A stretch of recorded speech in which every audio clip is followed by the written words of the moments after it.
Assalamualaikum warahmatullahi wabarakatuh. Sebelumnya, izin memperkenalkan diri. Nama saya Nurjana, dari jurusan Bimbingan dan Konseling angkatan 2017. Di sini saya akan menjelaskan tentang materi tentang bimbingan dan konseling karir di tingkat SMA. Nah, langsung saja di sini saya akan menjelaskan apa itu bimbingan karir.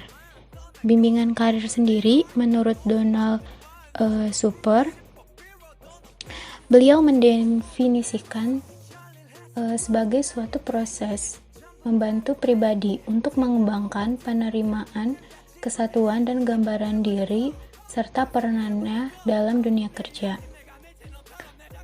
Kemudian, menurut Rahmanata Wijaya, bimbingan karir sendiri merupakan proses membantu seseorang untuk mengerti dan menerima gambaran diri dari pribadinya dan dunia kerja di luar dirinya, mempertemukan gambaran diri dengan dunia kerja tersebut, dan dapat memilih bidang pekerjaan, menyiapkan diri dalam bidang tersebut, serta memasuki dan membina karir dalam bidang pekerjaan tersebut. Dapat disimpulkan dari beberapa pendapat para ahli tersebut, bimbingan karir sendiri merupakan suatu proses perkembangan konsep diri atau self-concept. Nah, tentang pemahaman diri serta penyesuaian pekerjaan, yang dimana hendaknya bisa menjadikan orang mempunyai gambaran yang jelas tentang dirinya, baik itu bakat, kemampuan, kecakapan, keunggulan, dan sebagainya, serta sadar bahwa setiap individu mampu melakukan pekerjaan dan melaksanakannya dan memperoleh kepuasan pribadi dalam dunia pekerjaan tersebut. Setelah mengetahui apa pengertian dari bimbingan karir, kemudian poin selanjutnya adalah tujuan dari bimbingan karir di sekolah atau di tingkat SMA itu sendiri. Ada beberapa pendapat mengenai tujuan bimbingan karir di sekolah. Yang pertama, menurut pendapat Dewa Ketut Sukardi, beliau mengungkapkan bahwa tujuan bimbingan karir di sekolah merupakan memberikan berbagai kemampuan, keterampilan, dan sikap yang sesuai dengan tuntutan perubahan masyarakat dan memberikan bagaimana kemampuan dan keterampilan khusus yang sesuai dengan potensi-potensi siswa dalam berbagai jenis pekerjaan tertentu yang secara langsung juga dapat diterapkan. Sedangkan menurut Prayitno, tujuan karir di sekolah sendiri untuk mengenal potensi diri serta mengembangkan dan memantapkan pilihan karir siswa dan mengembangkan keterampilan kejuruan dan aplikasi yang akan dipilihnya. Adapun fungsi bimbingan karir di sekolah pada tingkat SMA, bimbingan karir di sekolah membantu siswa dalam mengenal dan mengembangkan potensi karir yang dimilikinya. Selain itu, bimbingan karir sebagai satu kesatuan proses bimbingan memiliki manfaat yang dinikmati oleh siswa dalam mengarahkan diri dan menciptakan kemandirian dalam memilih karir yang sesuai dengan kemampuannya. Terdapat 4 fungsi dari bimbingan konseling karir di sekolah di tingkat SMA. Yang pertama adalah fungsi pencegahan. Yang dimaksud dengan fungsi pencegahan itu sendiri yaitu memberikan siswa informasi-informasi mengenai diri dan dunia kerjanya untuk mencegah atau mengurangi timbulnya masalah-masalah di masa mendatang, seperti ketidaktahuan tentang informasi atau kurangnya pengetahuan tentang dunia pekerjaan. Kemudian ada fungsi pemahaman. Dalam bimbingan konseling karir memberikan pemahaman pada siswa tentang bagaimana gambaran dirinya serta bagaimana gambaran dirinya tersebut dapat terhubung dengan dunia kerja yang akan dihadapinya. Selanjutnya ada fungsi penyaluran. Fungsi penyaluran sendiri, bagaimana bimbingan konseling karir sendiri membantu siswa dalam memilih jurusan di sekolah, jenis sekolah, serta lapangan pekerjaan yang sesuai dengan minat, bakat, dan ciri-ciri kepribadian lainnya. Kemudian ada fungsi adaptasi untuk membantu siswa agar dapat menyesuaikan program pendidikan yang dia tempuh terhadap minat, kemampuan, serta kebutuhan hidupnya di masa yang akan datang. Nah, bimbingan konseling karir sendiri dalam aspek pengembangan karir berfungsi sebagai alat atau sarana dalam proses membantu siswa agar mampu memahami potensi yang ada pada diri siswa itu sendiri, seperti mengenali minat, bakat, sikap, keterampilan, dan cita-citanya. Selanjutnya, ada landasan hukum bimbingan karir di sekolah. Penyelenggaraan bimbingan dan konseling di sekolah merupakan bagian integral dari sistem pendidikan kita demi mencerdaskan kehidupan bangsa melalui berbagai pelayanan bagi siswa untuk mengembangkan potensi secara optimal. Kemudian kehadiran BK sendiri dalam institusi pendidikan sudah memiliki landasan yuridis formal di mana pemerintah telah menyediakan payung hukum terhadap keberadaan BK di sekolah. Berikut adapun landasan hukum diantaranya adalah yang pertama, Undang-Undang Republik Indonesia Nomor 20 Tahun 2003 tentang Sistem Pendidikan Nasional pada bab 1 pasal 1 ayat 1. Disebutkan bahwa pendidikan adalah usaha sadar dan terencana untuk mewujudkan potensi dirinya untuk memiliki kekuatan spiritual, keagamaan, pengendalian diri, kepribadian, kecerdasan, akhlak mulia, serta keterampilan yang diperlukan oleh siswa, masyarakat, bangsa, dan negara. Nah, selanjutnya, adapun peraturan yang melatar belakangi pemberian layanan bimbingan dan konseling di SMA atau di sekolah.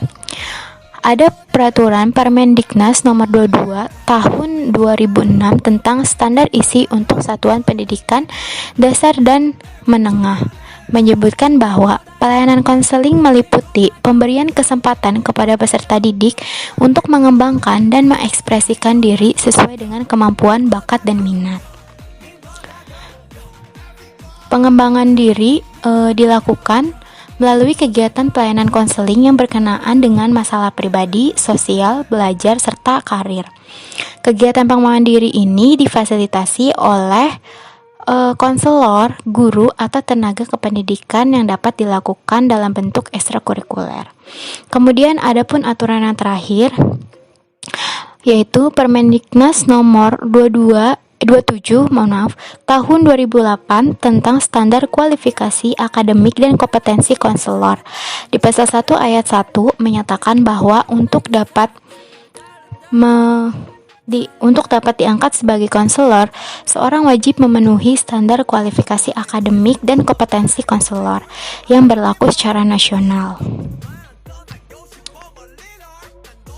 Secara umum sendiri, tugas konselor merupakan tanggung jawab untuk membimbing peserta didik atau siswa secara individu sehingga memiliki kepribadian yang matang dan mengenal potensi dirinya secara menyeluruh.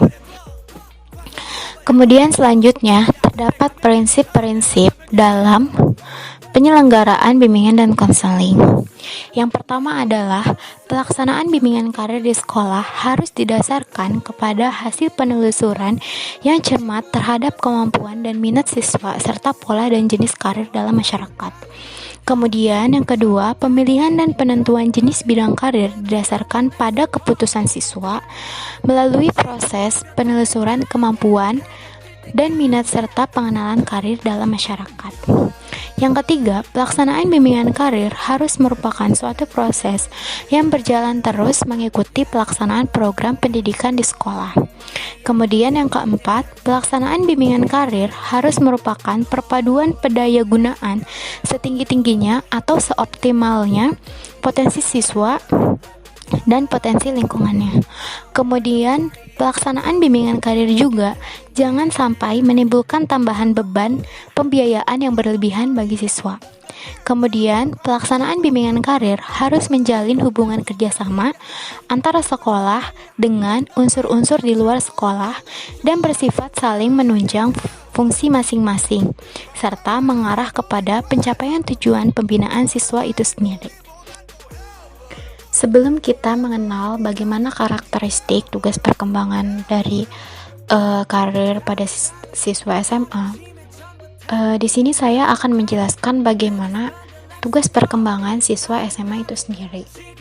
Menurut Prayitno, siswa SMA merupakan mereka yang telah menempatkan sekolah dasar dan sekolah lanjutan tingkat pertama pada umumnya yang berusia pada 16 tahun sampai 18 tahun yang sedang menjalani tahap transisi perkembangan. Nah, dari perkembangan masa remaja awal ke masa remaja akhir yang selanjutnya memasuki masa dewasa awal. Tugas-tugas perkembangannya yang harus siswa tersebut capai untuk nantinya dapat mampu dengan sukses menjalani tahap perkembangan selanjutnya, yaitu sebagai berikut. Yang pertama adalah tugas perkembangannya yaitu mencapai kematangan dan perkembangan diri sebagai remaja yang beriman dan bertakwa kepada Tuhan Yang Maha Esa. Selanjutnya, mencapai kematangan dalam hubungan antar teman sebaya, baik pria maupun wanita, serta kematangan dalam perannya sebagai pria maupun wanita. Kemudian, mencapai kematangan emosional, mencapai kematangan pertumbuhan jasmania yang sehat, serta mencapai kematangan dan pilihan karir yang akan dikembangkan lebih lanjut.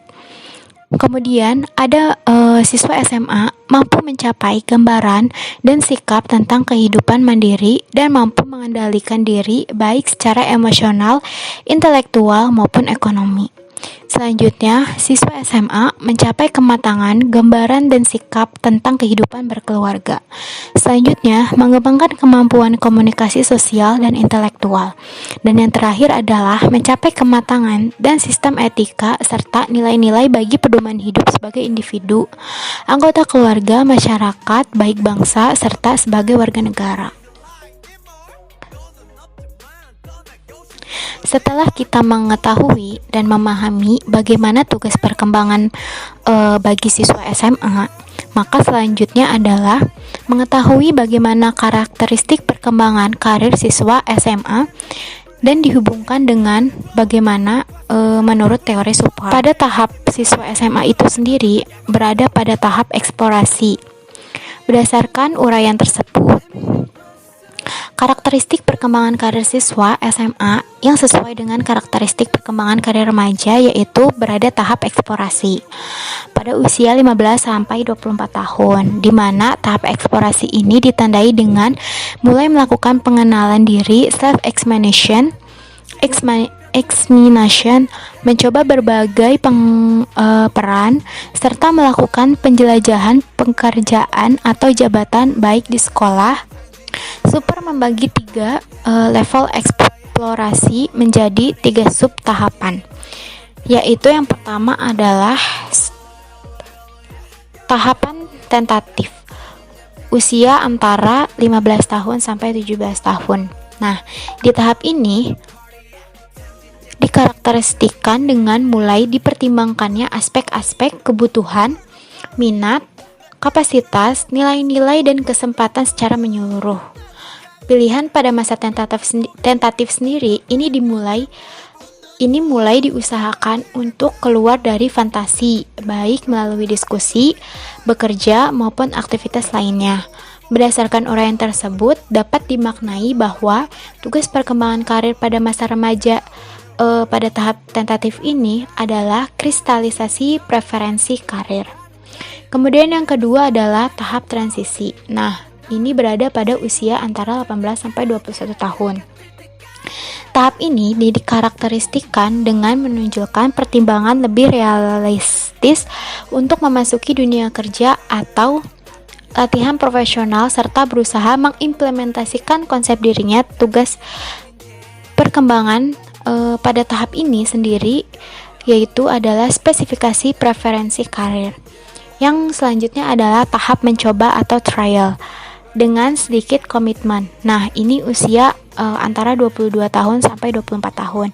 Dikarakteristikan ini dimulai dengan ditemukannya lahan atau lapangan pekerjaan yang cocok atau dianggap cocok serta mencoba sebagai suatu yang sangat potensial. Akhirnya artinya di sini sudah mencoba sebagai profesional. Nah, bagaimana tahapan pada usia SMA? Sesuai dengan yang tadi saya jelaskan bahwa pada usia siswa SMA itu sendiri berada pada tahap tentatif, yaitu usia 15 tahun sampai 17 tahun, yang dimana pada tahap ini perkembangannya itu lebih kepada kristalisasi preferensi karir. Menurut Uman Suherman, esensi dari adanya perkembangan karir sendiri adalah bahwa setiap tahap kehidupan menuntut penguasaan berbagai penekanan yang meliputi kesadaran akan sifat-sifat diri dan pilihan-pilihan pada kehidupan. Dengan kata lain, bahwa perkembangan karir harus diikuti dengan tugas-tugas perkembangan individu di setiap tahap kehidupannya. Kemudian, adapun menurut Yusuf, pemberian informasi karir pada siswa SMA di sekolah menengah dilakukan dengan eksplorasi berbagai jenis pekerjaan sesuai dengan tahap perkembangannya. Bagi siswa sekolah menengah ini, fungsi informasi karir sendiri adalah sebagai persiapan untuk memilih pekerjaan. Berikut adalah tabel karakteristik perkembangan karir remaja pada siswa SMA. Ada beberapa aspek di sini. Yang pertama adalah saya akan menjelaskan beberapa aspek tersebut serta indikatornya yang muncul pada aspek tersebut. Yang pertama adalah ada aspek pengetahuan diri. Indikator yang muncul pada aspek ini yang harus diperoleh oleh siswa SMA adalah yang pertama, siswa memperoleh pengetahuan tentang pentingnya konsep perkembangan karir. Yang kedua adalah mengembangkan keterampilan untuk berinteraksi dengan orang lain. Selanjutnya, mengembangkan kesadaran tentang pentingnya perkembangan emosional dan fisik dalam pengembangan keputusan karir. Selanjutnya, terdapat aspek pengembangan pendidikan kejuruan. Dalam aspek ini terdapat beberapa indikator. Yang pertama adalah bagaimana mengembangkan kesadaran tentang pentingnya prestasi pendidikan untuk melihat peluang karir. Selanjutnya, mengembangkan kesadaran tentang hubungan belajar dan pekerjaan. Kemudian, ada mengembangkan kesadaran tentang hubungan timbal balik, tanggung jawab pribadi, kebiasaan bekerja yang baik, dan peluang karir. Kemudian yang selanjutnya adalah memperoleh keterampilan untuk memahami dan menggunakan informasi karir. Dan yang terakhir pada aspek ini adalah memperoleh kesadaran bagaimana karir berhubungan dengan fungsi dan kebutuhan masyarakat. Yang terakhir pada aspek ini adalah ada aspek perencanaan dan eksplorasi karir. Pada aspek perencanaan dan eksplorasi karir terdapat dua indikator. Yang pertama, untuk mengembangkan kesadaran hubungan timbal balik antara peran hidup, gaya hidup, serta karir. Kemudian yang kedua, mengembangkan kesadaran perbedaan jabatan dan perubahan peran laki-laki serta perempuan. Selanjutnya adalah saya akan menjelaskan jenis layanan bimbingan konseling karir pada siswa SMA. Yang pertama adalah layanan orientasi, yang merupakan layanan untuk membantu siswa atau peserta didik untuk memahami lingkungan baru, terutama lingkungan sekolah dan objek-objek yang dipelajarinya. Nah, berguna untuk menyesuaikan diri bagi siswa serta mempermudah siswa dan memperlancar siswa di lingkungan yang baru. Kemudian yang kedua adalah layanan informasi, merupakan layanan yang membantu siswa untuk menerima dan memahami berbagai informasi diri, sosial, belajar, karir atau jabatan, dan pendidikan di tingkat selanjutan. Yang selanjutnya adalah layanan penempatan dan penyaluran, yang merupakan layanan yang membantu siswa untuk memperoleh penempatan dan penyaluran yang tepat di dalam kelas, kelompok belajar, jurusan atau program studi, program latihan atau magang, dan kegiatan ekstrakurikuler. Yang selanjutnya adalah ada penguasaan konten, yang merupakan layanan yang membantu peserta didik untuk menguasai konten tertentu, terutama kompetensi dan kebiasaan yang berguna dalam kehidupan di sekolah, keluarga, maupun masyarakat. Yang kelima, ada bimbingan dan konseling individu atau perorangan, yang merupakan layanan untuk membantu peserta didik atau siswa dalam mengentaskan permasalahan pribadinya, tentunya berkaitan dengan karir. Yang terakhir adalah bimbingan dan konseling kelompok, yang merupakan layanan yang membantu peserta didik dalam pembahasan dan pengentasan masalah pribadi melalui dinamika kelompok. Secara dalam Usman Suherman menjelaskan bahwa komponen dan kompetensi yang akan diberikan kepada siswa SMA meliputi yang pertama adalah identifikasi pendidikan dan keterampilan yang dimiliki untuk memilih karir yang sesuai dengan bidangnya atau yang bisa diminati. Yang kedua adalah pengenalan dampak-dampak dari pilihan-pilihan karir yang telah dibuat. Yang ketiga adalah mengembangkan keterampilan yang dimiliki untuk membuat rencana karir. Selanjutnya, memahami potensi, bakat, dan minat yang dimiliki. Selanjutnya, membuat keputusan terhadap pilihan karirnya. Dan yang terakhir adalah memahami bahwa perkembangan karir merupakan suatu proses yang harus dijalani selama atau seumur hidup. Sekian penjelasan saya mengenai materi bimbingan konseling karir pada siswa SMA atau tingkat sekolah menengah atas. Sebelumnya, saya mohon maaf jika ada beberapa kekurangan terhadap materi, baik itu dari segi video, gambar, serta suara yang kurang berkenan, atau kata-kata saya juga yang kurang berkenan. Mohon maaf, serta terima kasih atas perhatiannya. Semoga apa yang saya berikan ini bermanfaat bagi orang-orang yang mendengarkan serta melihatnya atau membacanya. Terima kasih sebelumnya. Wassalamualaikum warahmatullahi wabarakatuh.